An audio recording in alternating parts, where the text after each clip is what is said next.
Здравствуйте, дорогие друзья! Я рада вас приветствовать на моем канале. Сегодня в данном видео я готовлю торт ноябрь с очень эффектным разрезом, напоминающий собой именно ноябрьскую непогоду. Очень много в ноябре всегда именинников, и мне хотелось, чтобы и в такой непогожий месяц кто-то смог порадовать своих ноябрьских именинников вот таким красивым, прекрасным в разрезе тортом.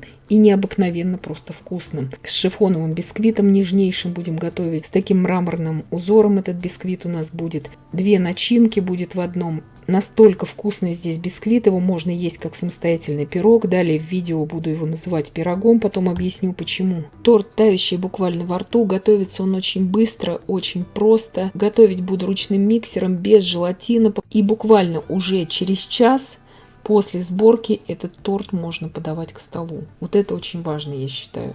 Здесь я буду готовить пирог в большой форме. 10 яиц я разделяю на желтки и белки. Желтки пока на несколько минут отставляю в сторону. Здесь у меня 10 белков, щепотка соли, 2 пакетика ванильного сахара. И от общего количества сахара 300 грамм я добавляю туда примерно 1/3 к белкам. И начинаю все это взбивать. И взбиваю примерно 1 минуту. По прошествии минуты я добавляю туда 50 грамм кукурузного крахмала. И взбиваю сейчас всю белковую массу примерно около 5 минут.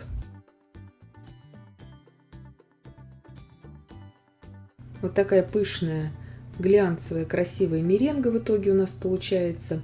Отставляю пока ее в сторону и взбиваю теперь желтки. Сначала разбиваю пленочки у желтков и добавляю туда порциями весь оставшийся сахар. Желтки я взбиваю тоже примерно около 5 минут. Делается этот пирог очень быстро, а результат порадует всех. Добавляю туда 150 мл молока комнатной температуры и также 100 грамм растительного масла без запаха. Все это просто перемешиваю, ничего больше долго не взбиваю. Просеиваю сейчас к желткам 350 грамм муки.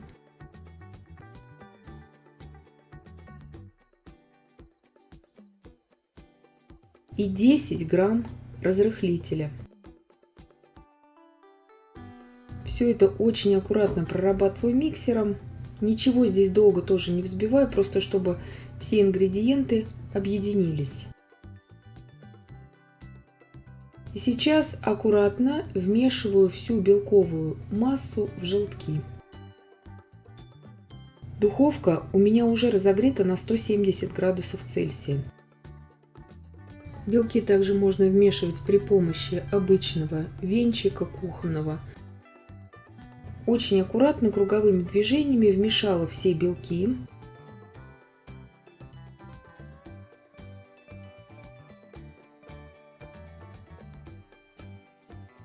Теперь половину теста я выливаю обратно в ту емкость, где я взбивала белки. Конечно, это тесто можно также взбивать в планетарном миксере. Тогда не нужно разделять белки и желтки в яйцах. И уже в конце вводить всю сухую смесь. Здесь у меня 40 грамм какао-порошка и 70 мл горячей воды. Перемешиваю все, чтобы какао полностью растворилось. Такая глянцевая масса у меня получилась. И добавляю в одну половину теста.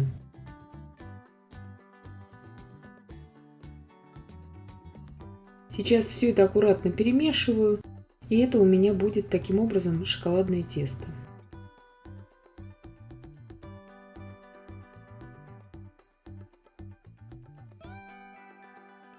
Выпекать я буду в прямоугольной форме. Форма у меня большая здесь. 34 на 24 сантиметра. Также вы можете здесь использовать и круглую форму 28-30 сантиметров в диаметре. Сначала я выливаю все ванильное тесто, слегка разравниваю и сразу же на него, ничего ждать не нужно, выливаю шоколадное тесто.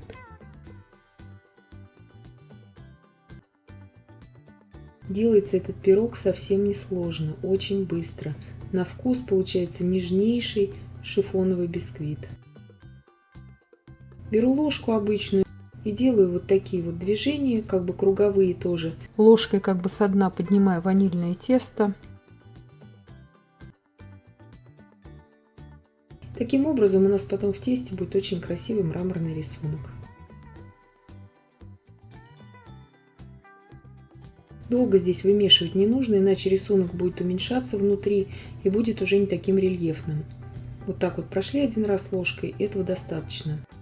Убираю выпекаться сейчас примерно на 45-50 минут при температуре 170 градусов Цельсия.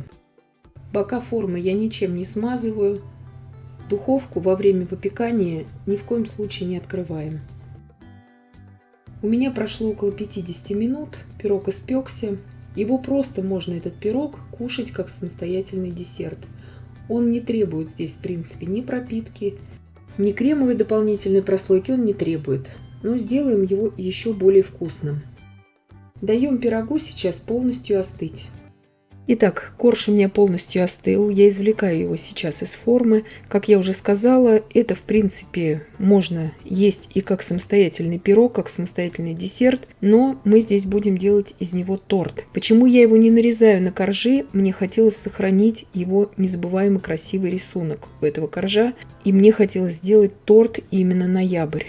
Сейчас я перевернула этот корж вверх дном, чтобы у меня потом был красивый очень разрез. И готовлю быстрый крем.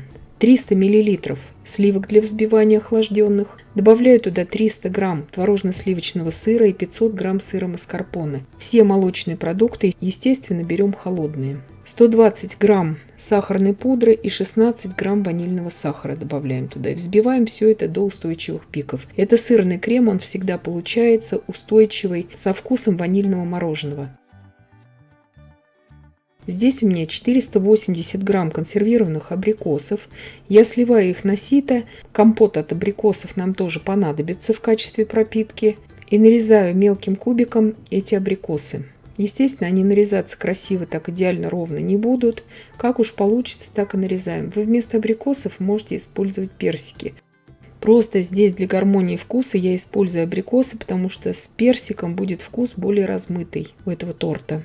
Мне хотелось более яркий вкус здесь сделать. Это все на ваше усмотрение. В принципе, для дизайна внутреннего, для разреза можно взять, чтобы такие же желтые они будут, и консервированные персики. Вы можете также брать любую кислую ягоду, и вишню, и малину, все, что вам нравится.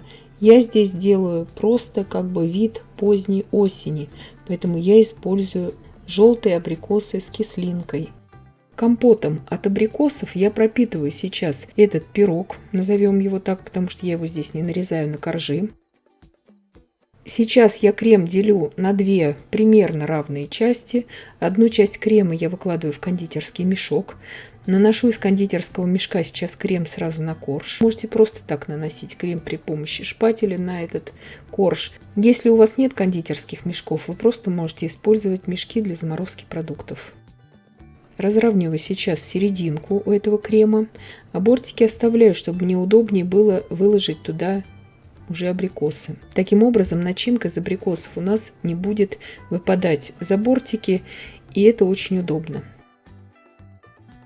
Абрикосов здесь очень хорошее количество, как раз хватит на весь корж, чтобы в каждом кусочке тортика у нас было хорошее количество абрикосов. Сейчас я покрываю это оставшимся кремом, то есть крема здесь много брать не нужно, вот этого идеально просто достаточно. То есть это крем, который сейчас у нас остался в кондитерском мешке. Вторая половина крема, которая осталась в миске, мы ее сейчас будем смешивать с шоколадом. Я здесь намеренно не нарезала этот мраморный пирог, назовем его так, на коржи. Именно из-за того, чтобы сохранить вот этот неповторимый рисунок. И чтобы в разрезе это действительно был торт ноябрь. Майские есть, апрельские торты, красивые какие-то летние. Вот ноябрь как-то обходит всегда стороной. Мне же хотелось сделать здесь именно такой красивый в разрезе ноябрьский торт. Он и очень вкусный. Вторую часть крема я смешиваю с шоколадной крошкой. Крошка здесь шоколадная у меня покупная.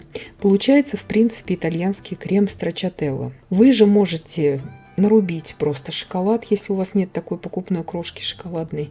Это все на ваше усмотрение. Такие как бы шоколадные хлопья. И сделать также крем страчателло.